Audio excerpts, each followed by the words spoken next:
A warm welcome to you wherever it is you are reaching us from around the world. This is Enterprise Weekend, reaching you from Enterprise Television. I am Henry. We'll start off today with our newspapers, and right after that, in a jiffy would be in conversation also for today. Please do well to be part of what we do. You can always find and reach us at enterprisetvnews.com. You may equally like, comment, and follow us on all our social media platforms at Enterprise TV7. We have with us right here in our studios Barrister Sanwo-Olu, a barrister, law, public affairs analyst. Good morning to you, Barrister. Good morning. Thank you so very much for your time. It's my pleasure. All right, so let's start off today with the first daily on our desk, coming from the Guardian newspaper. And we have lots of stories here, interesting ones, but let's just go straight to our talking point. Public asset or personal monuments. Why politicians should stop naming projects after themselves and cronies. And safe to say that just last 2 months, Barrister President Bola Tinubu, the newly constructed barracks in Asokoro in Abuja was named after him. Also the international airport in Minna, named after him, with a laundry list of others I do not know. Now, this quest for naming assets to names of politicians, does it really make any sense? Well, they are immortalizing themselves right now. Before now is when they've passed on that successive leadership, you know, we name assets, public assets after them. But now, we're having it, the leaders are doing it now while they're alive and all that. And it wouldn't have been painful if these leaders were performing leaders. Now, President Tinubu is naming barracks, airports after himself, as though he's making any valuable impact in the life of Nigerians, or is making any valuable impact in the life of the public. He's the least person that should, in my estimation, be, you know, naming these things before himself. He's the least person that should do that, because we've not seen his public spiritedness.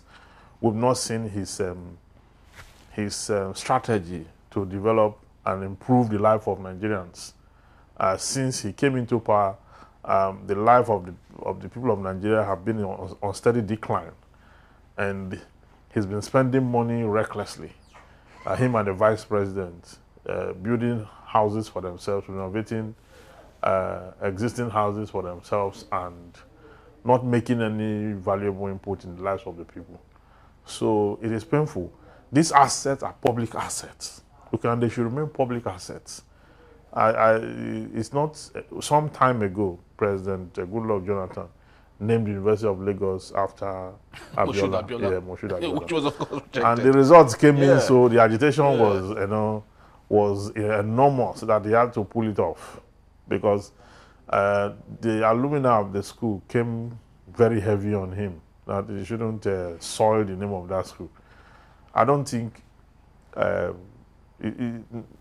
not too long ago, last week, there was a debate in the National Assembly as to whether they should name the INEC building after Sanwo-Olu. Yes, and a heated one at that, where Dr. Shomole had contended that Sanwo-Olu does not deserve it. Yes.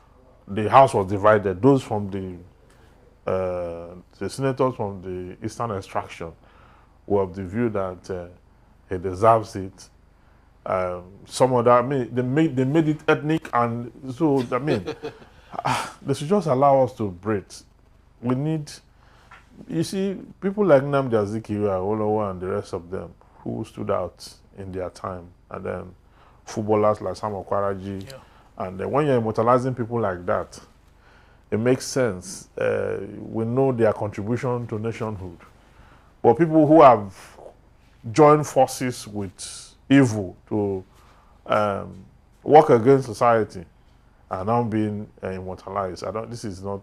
You know, because this sends a very strong message to students, because these iconic areas or iconic places are of symbolic value. Yes. And people look up to those places as a place of of really immersing themselves with what those places stand for. And the question is, how will those people now feel, especially kids who are going for excursion, feel that this was the same man who made lives difficult for our fathers, and he has been named after a symbolic, place that they had gone for visit. So it's actually really not.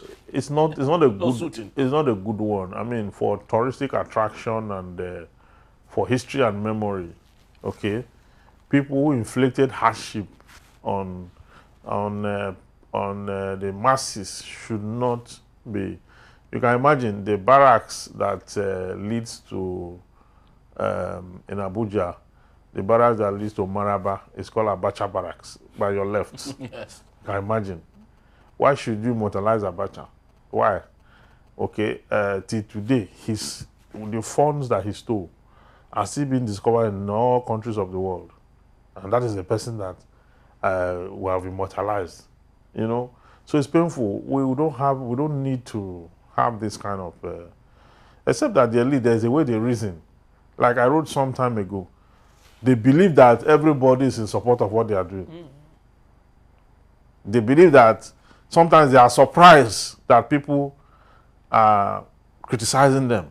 What do you think is the cause to that? Why is it that they are totally exfoliated from the reality of life? Or is it a conscious desire to remain that way? They are exfoliated. They are completely removed from what is going on.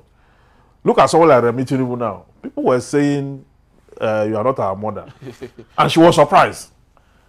So her assumption now is that she has grown in stature and strength to represent the mother of everyone. On what legacy? On what legacy? You just see that they assume that just because they got their way through a foiled electoral system and became one or two, whatever it is they call themselves, they now assume that the world have come to accept them, and that anybody that criticizes them or that come with a decent voice, they are surprised. I mean, this assumption is painful, very painful. I don't think this is right. People, when good leaders emerge in future, all those monuments and the public assets that are naming after people who have no vintage of love for the public, who lack the moral spiritedness or public spiritedness to have their name etched in gold, I believe they will take them down. They will take them down. I mean, when Rochas Okorocha built monuments all over Imo State, molding anything, anybody, everywhere. When a new government came and they knocked some of the things down, there was what they call, is it Akachuku or something? Yes. Is it Akachuku or Aka something? Was knocked down, by governor that came successively, but that was later removed too. So a time will come when this country will have leaders that will turn around the whole thing and take the names of those people off public records. Very, very true. And safe to say that students of the University of Abuja, of course, are still, in anger that their delightful, beloved University of Abuja is soon to be changed to Yakubu Gowon University, as made possible by President Bola Tinubu. Well, that's where we found ourselves, unfortunately. But let's take a look at what's happening on the Saturday Punch newspaper for today. Supreme Court LP affirms Abure as chair. NLC caretaker panel disagree. Wow. Pastor Freddy. LP affirms Abure as chair. NLC caretaker panel disagrees, despite the Supreme Court ruling. Yeah, so I later read that day that the Supreme Court did not.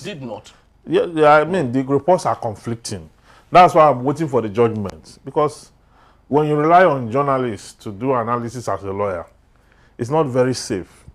Yeah, it's not very safe, because what the News Central reported was that Nenadi Usman's appeal succeeded, but that Abure was told that his tenure has expired, had long expired, and that the Court of Appeal even have no jurisdiction to have pronounced him the substantive chairman of the party.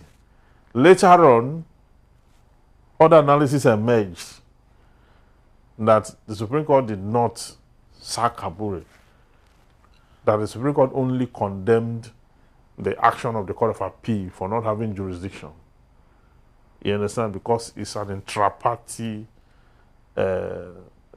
inter-party matter and all that. So the issues are conflicting. I believe between now and Monday we will have the judgment. But sorry to digress. With the NBA, don't you have a central conduit where rulings like this are made public, such that lawyers can often go and take a look at what happens, so they can get good information from the source? No, when judgments are delivered, often they are delivered handwritten, most times. And it's after the judgment. Yeah, you know why? If you write your judgment, and give it to a secretary to go and type, that judgment will leak. The secretary or whatever it will leak, except the judge himself types everything and print himself. So that's why they like to deliver it the way they have written it, and then give it to the secretary to type, in which case they've already delivered it. You understand? Except you have a judge that have the vials to type himself, edit himself, and print himself. Then he can just read it out, because he has typed it already. He will send the soft copy out and it will circulate. But most times you cannot. It's even wrong for you to write your judgment and then give it to a third party to go and type. You have leaked the judgment already. Well, in the Western world, is this obtainable? Or what no, is it? In the world, in the Western world, they have their technology is better.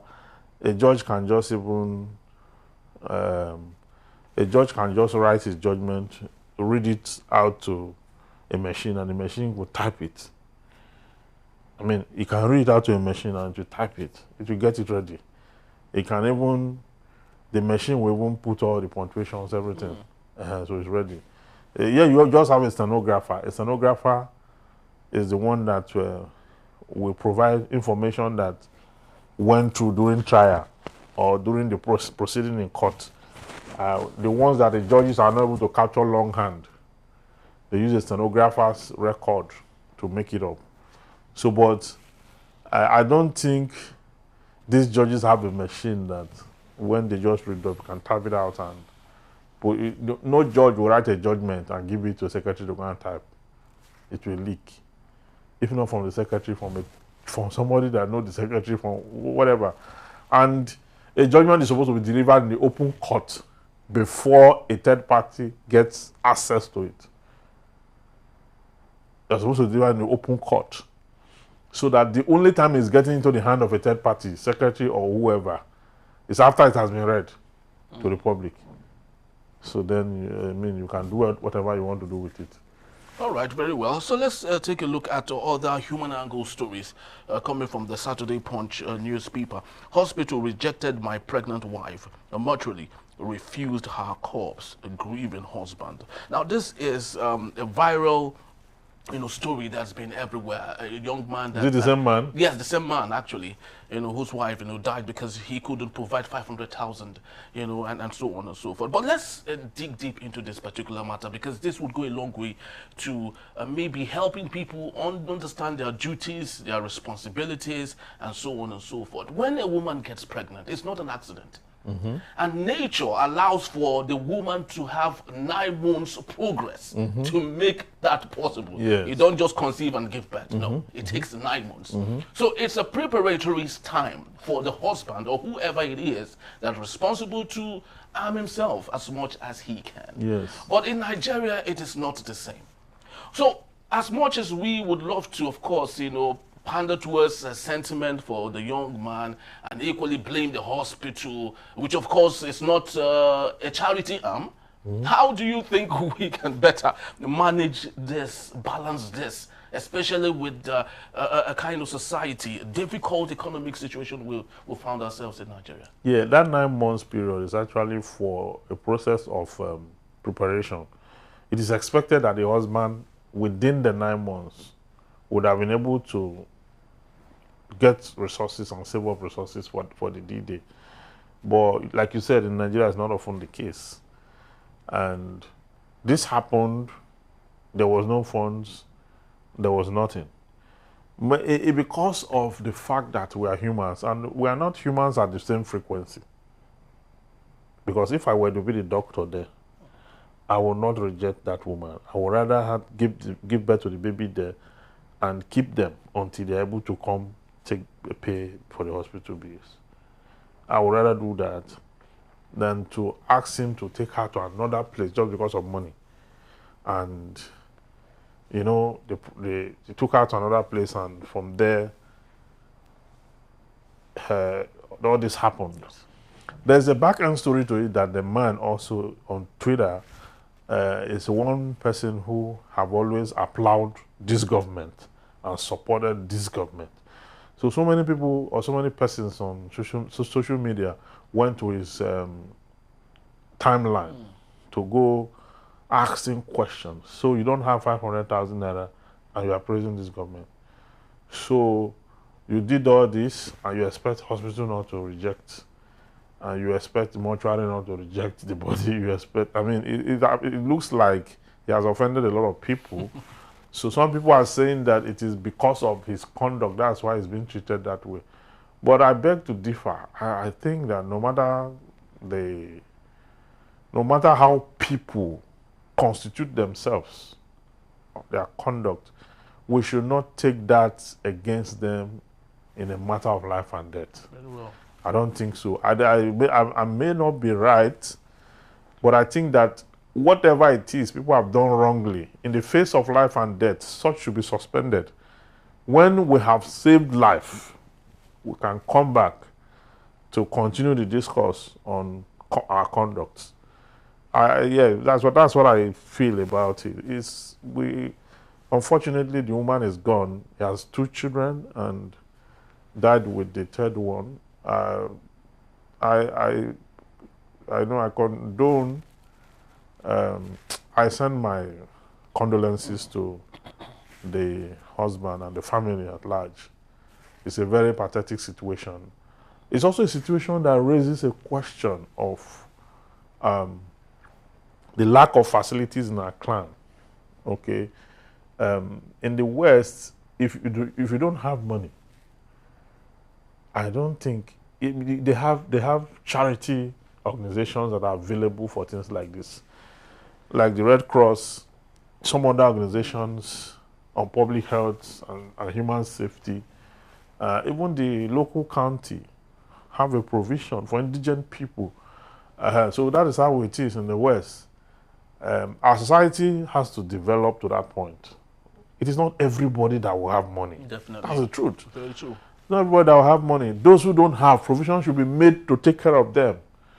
That's how society should be. It shouldn't be that everyone must be equal, must have money, must be able to pay bills and all that. There are people who will not be able to do that. And it is the government responsibility to take care of them. Very true. The government's responsibility. And I would love to believe that was why local government autonomy is there, because the local government are there to provide primary health care clinics. Yes. That would make it possible for people, vulnerable people amongst us, to find help. But a situation where it's still the same thing. Governors are still in control and the local government is totally empty. From one human angle story, the last one we have here, Barrister, let's take a look at it, because I think it's so equally very important that we talk about it. My husband begged for help, but no one cared until his death. Wife of the late Nigerian boxer who died in Ghana. Yeah, I saw that video. Yes. I saw that he didn't even die as a result of the boxing, because it was not the punches that brought him down. What? In fact, That? Because he fell at the time. Yeah, Of he was even, if you watch it, you will see that he was even stronger than the other guy. Yes, he was actually leading with points. Yes, he was leading with points. Leading with points. He was leading with points. Yes. And as at the time he fell, it was not any punch that took him down. he felt dizzy, it was like exhaustion, and most likely it might be cardiac arrest. I don't know. Yes, yeah, they said it was cardiac yes, arrest. it Yeah. was a cardiac arrest. Yes, cardiac arrest. So I mean, he just fell down and he gave up the ghost. Okay, now the wife is saying that The wife is saying that when the husband needed help, there was no help. But as much as, that is debatable, I would love us to look at it from this perspective, a perspective of Nigerian youths who go to such kind of, can I call it tough sports? competition. Yes, Okay, not because they love it, but because they want to survive. Most of them are there because they want to feed their family. They want to take care of their home. Not really because they love the sports and they love to participate in it, as against what you see in other parts of the world. Yeah. Yes. So yeah, how yeah. do we, Some yes. some athletes. I understand what you're saying here. Some athletes, not because it's their passion, but except that one cannot really point this directly to what you're saying. That it could be because of lack of what to do to feed family. I mean, we have not seen any. Yeah, because I am saying this because Because of his goodness health? for GoTV super sports that have been supporting, and Lagos State government too, supporting youngsters from the streets who are hoping to do this. And when you take a look at some of them, they tell you they are there hoping that it would give them the leverage to get economic empowerment and so on and so forth. So most of them, they do all of that without. Yeah, there's a point in what you're saying, not just in sporting, in music too. There are some of them, when you hear them sing, you know that this one just want to survive. This one have no talent to sing, he does not have any, but he just want to feed and keep body and soul together. A lot of people are like that. There are people who are genuinely passionate also and talented in what they are doing and what they intend to do. But his own case was unfortunate because if he had continued the way he was going, he was to defeat that guy. Yes. But all of a sudden, from nowhere, he lost control and even the paramedics that he's supposed to get at the spot, it looked like an amateur. Yes, actually, this brings to question, organization for some of this sort of sporting events in Africa. That sporting event, they were not prepared. They're not prepared. They're not ready. Paramedics, the hospital is not there. The referee actually allowed him fall, only to even thinking that it was. Going to realize I didn't see his manager too. Yes. It's supposed to be the management. Yes. He was just lying there, and I didn't understand what was going on. He could have been resuscitated if he was in a professional place. I mean, I couldn't have just given up like that. Very true. But it's unfortunate. Very unfortunate. We, as much as life is difficult, and people will have to survive, whichever means. But only God knows what really happened to him, and we cannot question God. But what we can do is, as much as possible, protect ourselves, even from the jobs we do. Every job has its own hazards. Yeah. Okay, there's a need to take care of oneself in everything we do, and do regular medical checkup. Comprehensive medical checkup. I do that once in a while, 6 months. And sometimes it may just save you. There was one I did, and I was told to cut down on cholesterol because I was, adding weight. And when I did that, it reflected. So if I had not done it, I'll believe that my diet is okay, and I'll keep, on it and all that. So those medical checkups, even for athletes, it is even more important for them. Because they have to weigh the right kilogram, and they have to have the mental readiness before they can even fight. Most times they postpone because is either the athlete is not ready, or the opponent is not ready, or the management is not ready. So that's why you have very long dates. Yes. If they are going to fight, if one person challenge the other today, and they make it up to the wrestling federation, whatever, they will give a date maybe like 9 months, 8 months for the fight. So most of those things we need to look into. Yes, of course, especially right here in Nigeria, our dietary condition has to be improved. Health has to be made possible. The medicals and so on and so forth needs to be done. Unfortunately, the young man who died, who was given $2,000, just for 2,000 to the family. Yeah, to the family. That tournament is not. It is okay. It's an African. Yeah. It was perhaps he wanted to rise from there. Definitely, because he's actually he's holding like two belts, continental and one other one. So he's trying to defend that actually. So that was how he left. But of course, we hope that those responsible for ensuring that our athletes perform at their best should be there to provide everything possible. $2,000 is not up to 5 million. Yes, it's not. And the young man is gone, unfortunately. Well, that's how we would leave it for now. Just to let you know that Barrister will be here to take us on our main conversation. When we return, ex-First Ladies former staff lament over trial delay. That in a bit. Please don't go anywhere.